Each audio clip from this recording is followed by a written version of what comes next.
morning. It's nice to have all y'all today.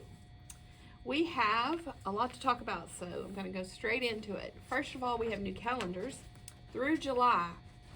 And if you get over here, you notice in July, some of our classes end. A lot of them end. June and July, they start closing out. So we will have some new classes filling in, and I'll tell you more about those later. But right now, in January, y'all know we've got the Christmas tree quilts starting. And a lot of you signed up for that. If you haven't, there's still some openings in it. We have a limited number. But this quilt, and the one I'm fixing to show you more about here, is going to be online as well. So anywhere across the country, you can sign up for this class, pay for it online, and we'll automatically ship it to you. So you don't ever have to even come in class if you're too far away, too far to travel. But if you're here in town, it's nice to have you in class and us all talk and be able to share our ideas together. This is the second one that is called a garden sampler. And I've done one block out of the book, and it's the bottom here. I want you to be able to see one block before I get to working on more of them. But the cornerstones are little flowers. And in the pattern, it's coral, a light coral. So I've decided I want blue on mine. Of course, you know. But I thought if you want coral, you can let us know, and that could be your choices. You could have coral or blue in there. There's a lot of coral in this line of fabric that they've used in the book. Ours doesn't have as much coral, so you will see more blue than coral in ours. But the centers of several of them will be coral, just like the book, and there'll be a few flowers, but not as many. So if you want to sign up for this one will be online as well. And I think we can have 22 in this class or something.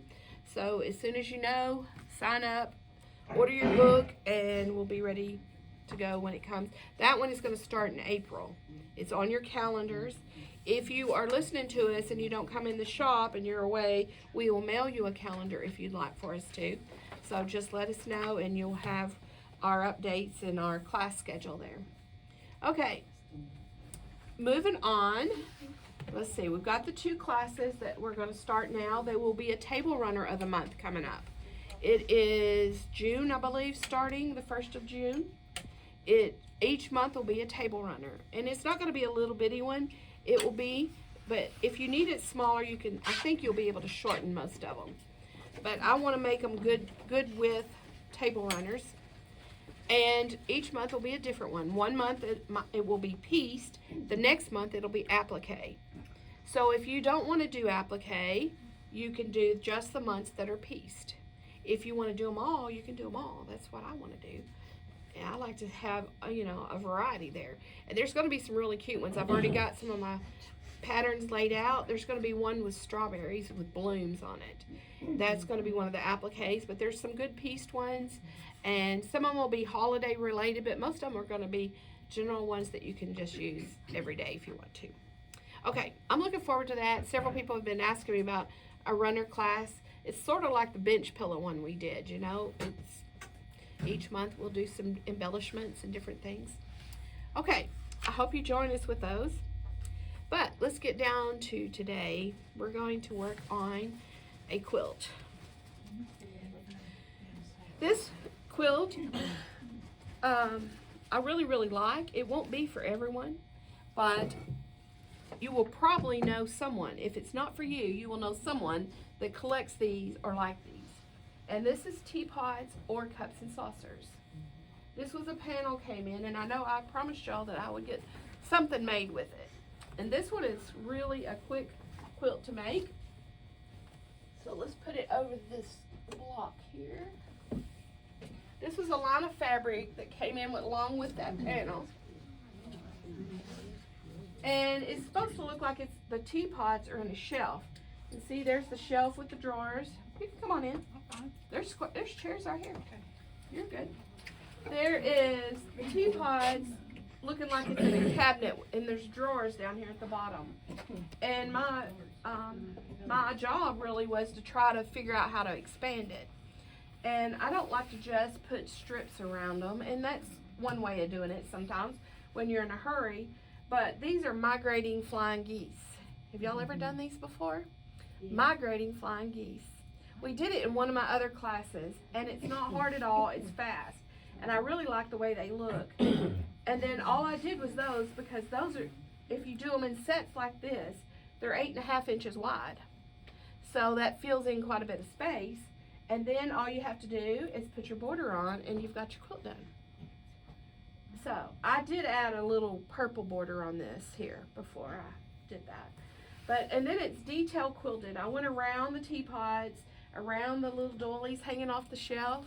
That I can just visualize that in my grandmother's house. You know, she loved things like that. She collected cups and saucers, and this fabric here has got all the cups and saucers in it. And then I used part of the fabric line there for the back of it. I did that floral in there to keep in with that, and then just bound it with purple. Okay, this is swirl quilt pattern out here, but you can't see it on that busy teapots. I used clear thread to quilt that because I wanted to not show off the quilting as much as make the teapots and stuff pop out.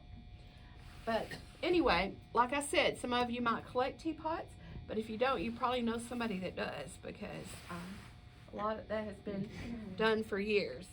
The main thing I want to show you today is how to do these flying geese. If you have another panel or something you want to do, make it larger. You could just, if you just needed, sometimes they're narrow and you want to just do them on the sides. So you could just do the flying geese on the sides and then frame it out. But this one needed length and size, I thought, so I just went all the way around. But to make those, I have some kits, by the way. I think we made 4 kits. So there's three left over here. But that has the pattern, all the fabrics for the front of the quilt in there, all the stuff to make the flying geese.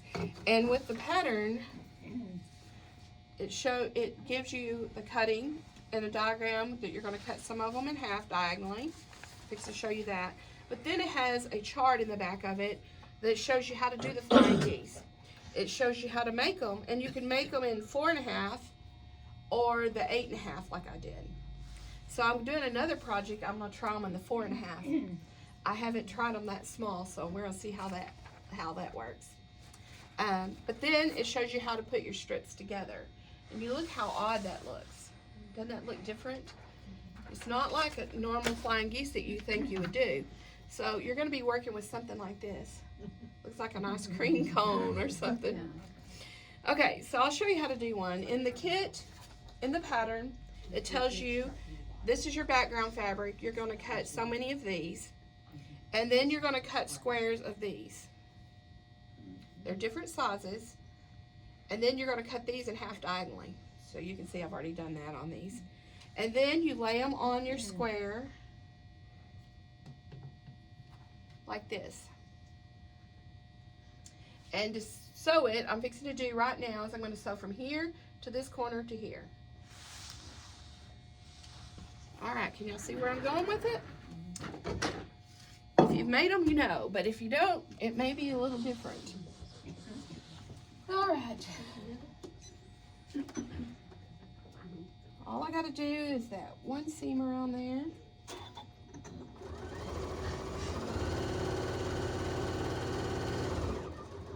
Sew out, sew back 1/4 inch and turn it.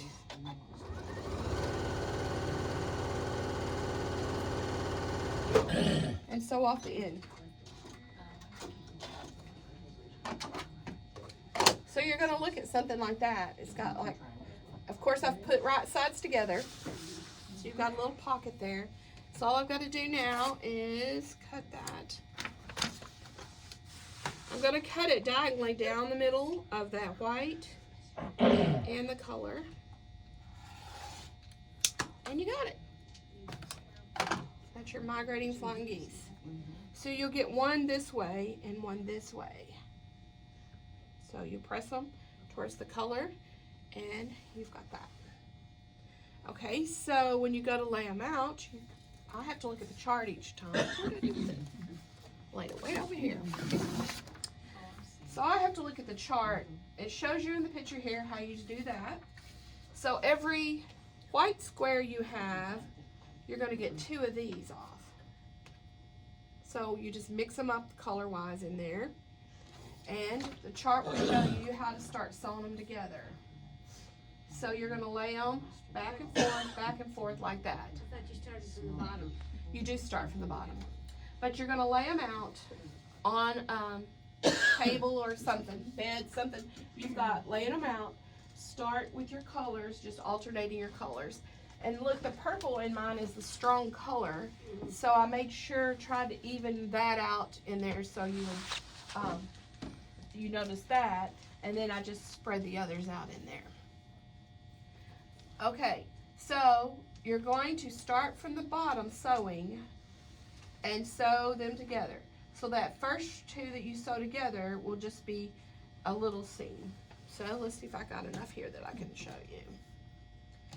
Let's see. So you lay the long one there, and you gotta have opposites. So will that work like that? I gotta start from the bottom. So there's that. This one works. Nope, neither one of them work. I don't have enough started for you. Do it like that. Let's do it.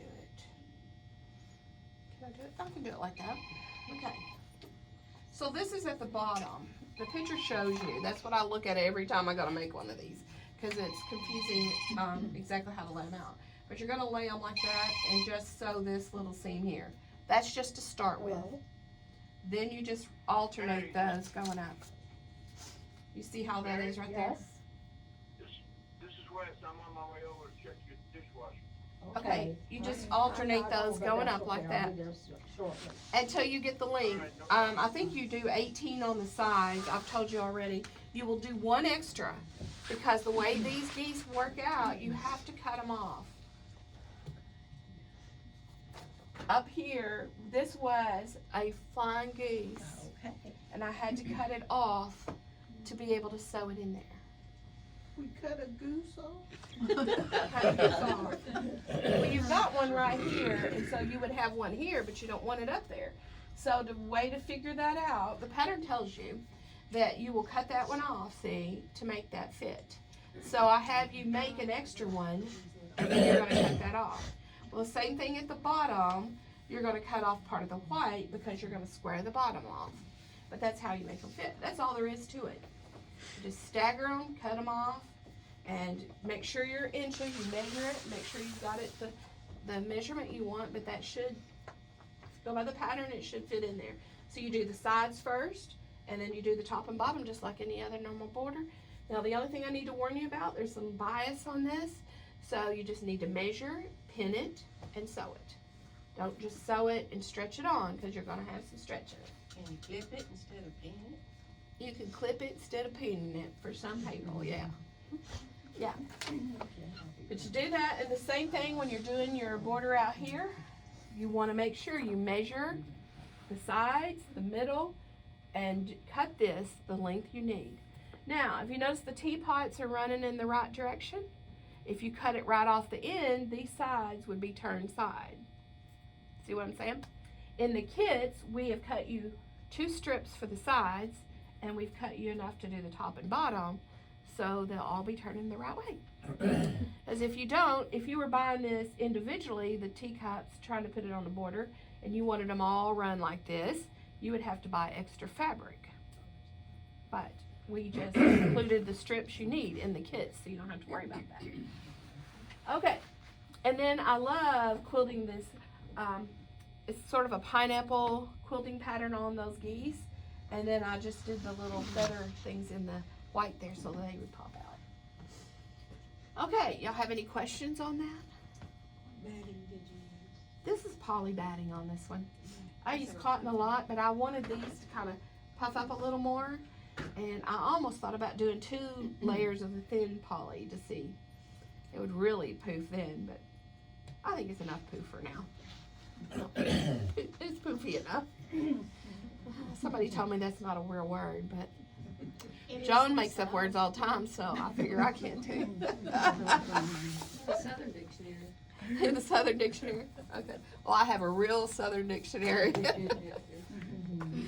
Okay, I thought you might want to see how to do the flying geese. If the teapot panel's not for you, we have quite a few of those up there to sell if you want some.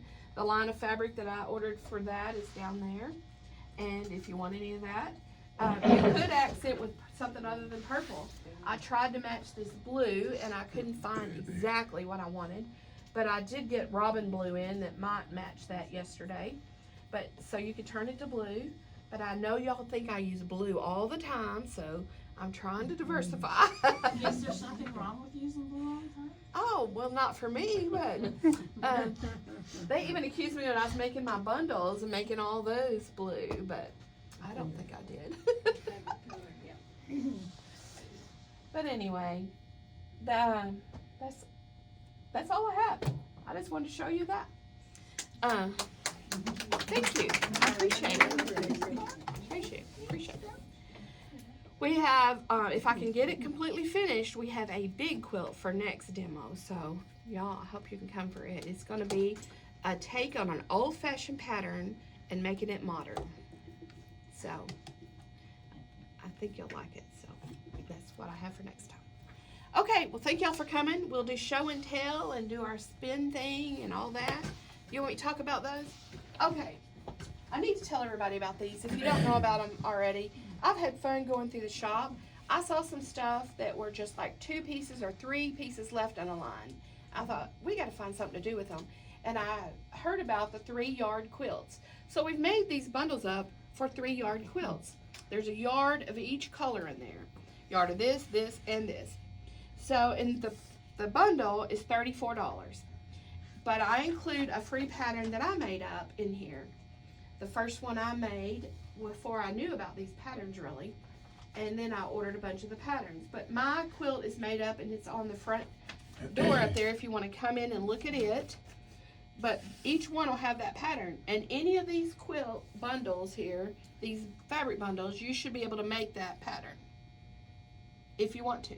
If you don't want to make that one, you can pick one of these. These are only $5.99. And there's a lot of different ones. I love this one. And look how easy that is. I found the horse fabric. Look how cute that is. I'm not into horses anymore, but I want to make this up so bad. Because this quilt right here, you could do the whole row of horses and actually see all the horses in it. And then make your pinwheels maybe out of the blue. There. So I think that'd be a really good pattern for that. But there's all kinds of good patterns that are 3-yard quilts.